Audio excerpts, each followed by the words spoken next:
Hello, and welcome to Holly Tree Manor. A few days ago, I put out a video that was about me becoming the lady of the manor, which was something that I always wanted. I always wanted to be home to take care of my 3 acres and my house and just not have to leave the house to go to a job every day.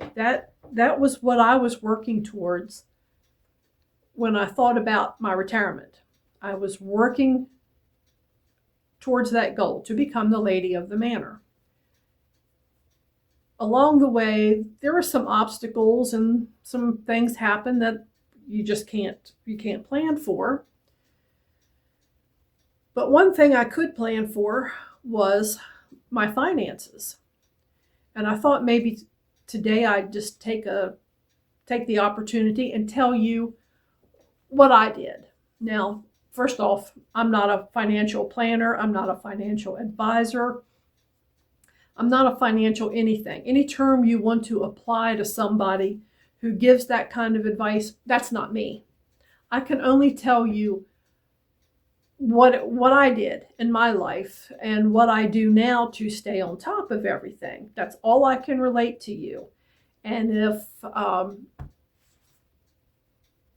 if that means anything to you, okay, that's great. I'm happy to have helped, but I'm not a professional. I'm just going to tell you about me.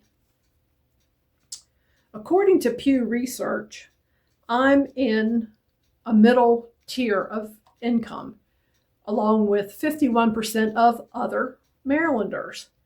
So I'm not rich. I'm comfortable, but I'm not rich. I'm not going to sit here and say I'm superior in any way. I'm in the 51%. So I'm right there in the middle. I'm average. That's fine. I really don't have any problem with that at all. So when it came to retiring, like I say, my big question was money. Would I have enough?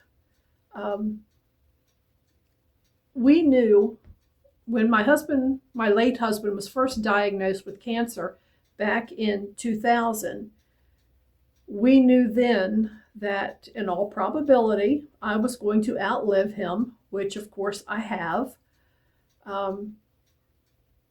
We worked, well, I don't know if we worked, I certainly worked with the possibility of that in mind. He passed in 2024, and so yes, I am a single income household. How did I prepare for it?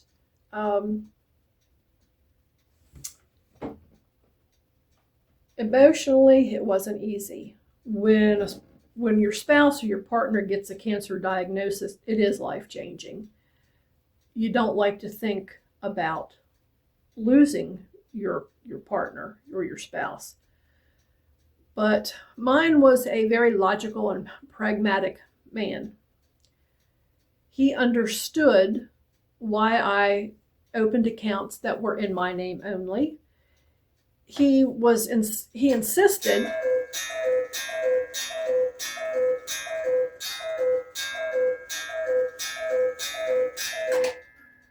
it's high noon. If y'all like movies, it's high noon.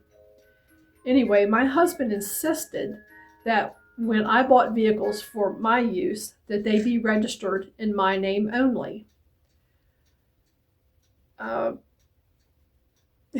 He knew his future always had this cloud of cancer hanging over it, and he just wanted to make sure that I was prepared. So I had accounts in my name. I had cars. The car and the truck were in my name only. When we got together, I already had this house. The house was in my name. The deed had my name on it. We never added his name to it. And he was okay with that. He was here and he knew he was here. And, being the kind of man that he was, it didn't matter to him. He knew me and he knew that this was his home too. No matter what the deed said, it was his home too. So my house. I built the house in '83 with a 20-year mortgage. So it was paid off somewhere when I was 46.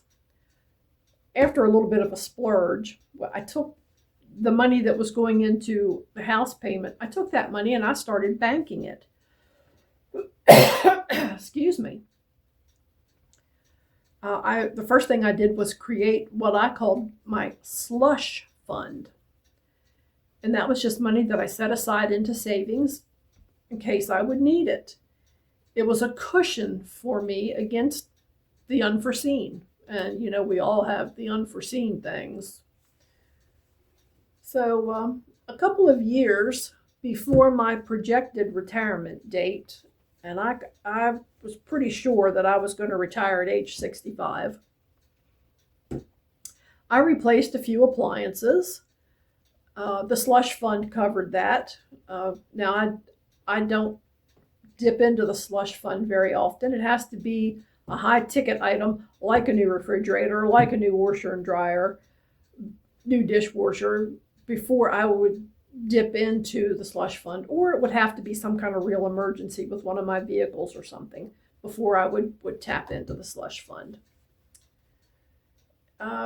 Vehicles, I currently own a car and a truck, and I'm going to keep both. But both of them are low mileage. They're in good shape. I see no reason to replace them at this point. Well, the car does have that little bit of damage on the nose piece where the deer ran into me. There's a video on that. I think it's called Gratitude. And because I was grateful. That could have been a really bad incident, but it wasn't. She hit me. There's a little crack in the nose piece that I'll get it fixed once weather warms up.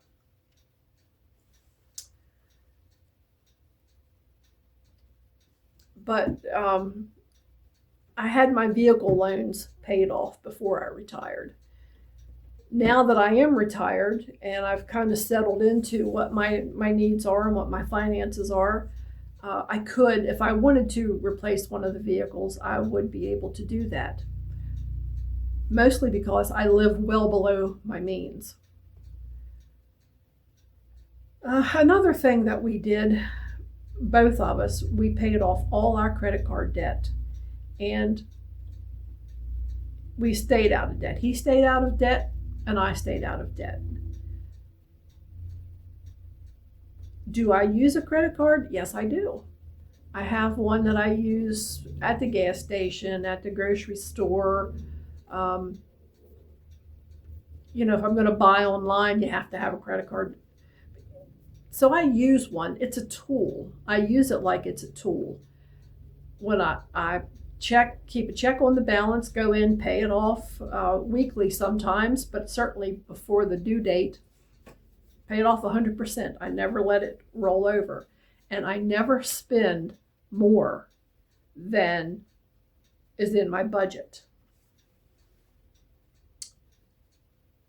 I could use a debit card, but I think we've all heard the horror stories about going in to get gas with a debit card and there's a debit reader on there and they steal your information and so on and so forth. It just gives them too much access to the money that you have in the bank. If you use a credit card, there are laws that protect you if you get scammed like that. So it's safer to use the credit card. If I need to buy something expensive like a laptop, I will put that on the credit card and I might pull from the slush fund to pay it off. That is why I have the slush fund, for a big ticket like that. As for budget, I have a written budget. I keep it on a spreadsheet. Everything is on there. I have a column for income. I have a column for my budget. I have a column for what I actually spend. For example, I have a line item for gasoline charger. Well, and it's $50. If I put $57.50 worth of gasoline in the charger, I record $57.50. I don't cheat on the numbers. I don't cheat myself. I do an actual budget of what I've been spending. Usually if I would put that much gas in the car, I would know I was running around a little bit too much. Of course, I probably would already know that, but yeah. So my budgeted items are, number one, it's the slush fund. That money comes off the top of the budget no matter what. That's the first thing that's recorded. I pay myself first because I know the value of having that slush fund. Then there's like the auto pay items, like my homeowner's insurance is deducted automatically, cell phone bill, internet bill, so things like that you could just make the automatic payments on.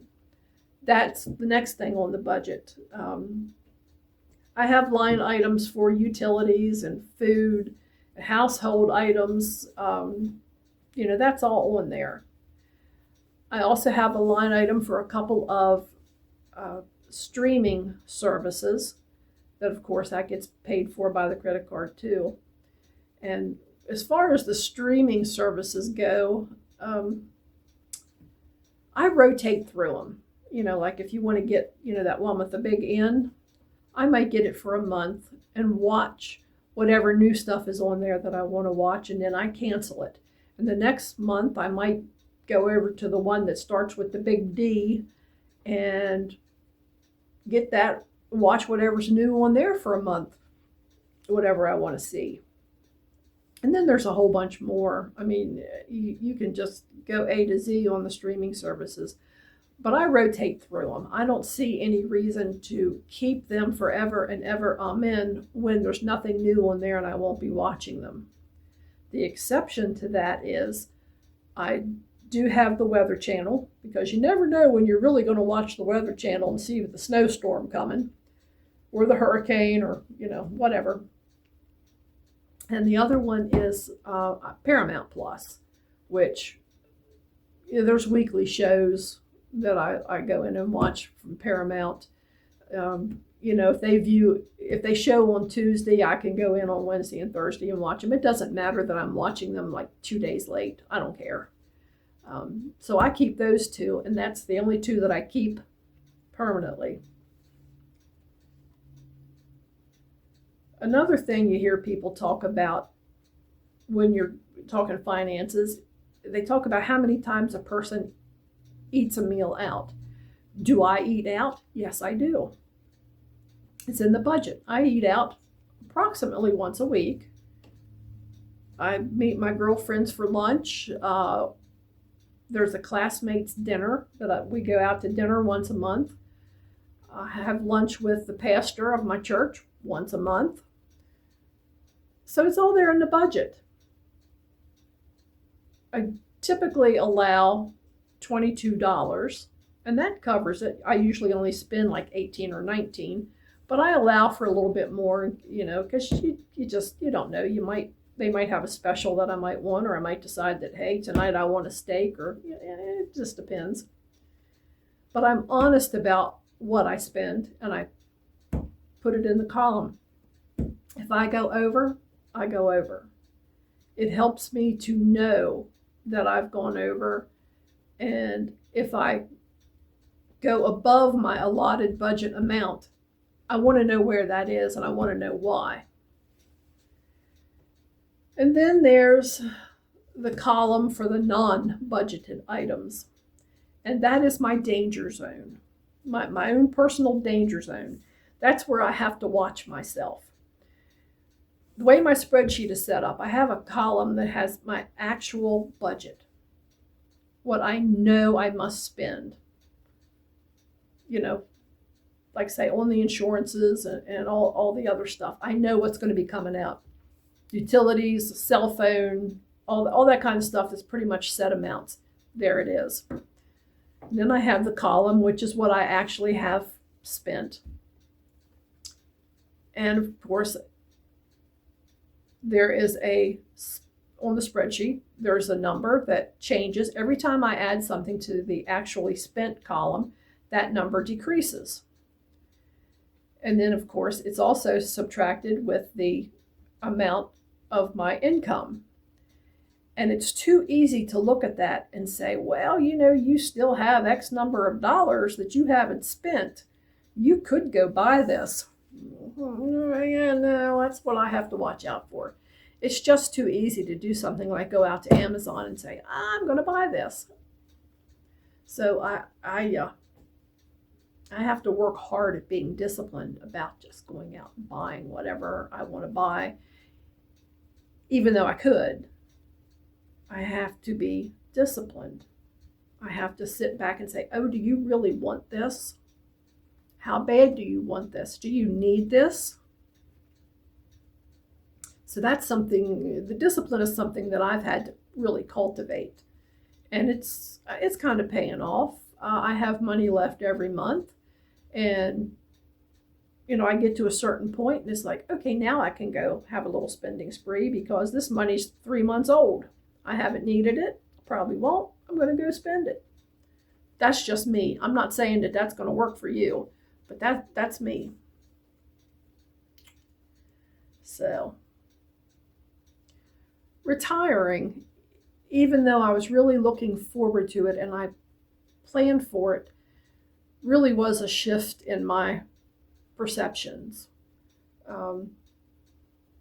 Would I be in a better financial position if my husband hadn't passed? Well, sure I would. But we had a lot of talks about it, and I knew what I had to do. Be disciplined, save money. I had to track what I'm spending, stay on top of it. Over the years, I was able to start an investment account, which if a slush fund gets to a certain dollar amount, I roll money over into an investment account. That's what I do. And I haven't had to dip into it yet because I stay disciplined. And it's hard work. I'm not going to lie about it. I went to work every day and I saved. I added to my pension fund, which if you can start a retirement fund, you really need to do it. Excuse me. It's paid off.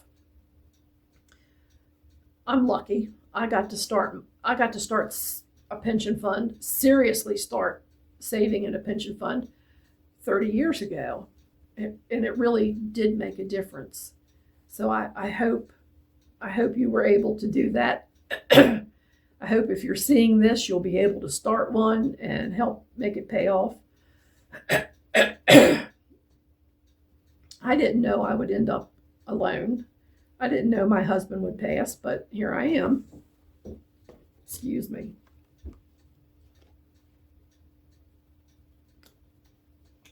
This is what happens when I talk a lot.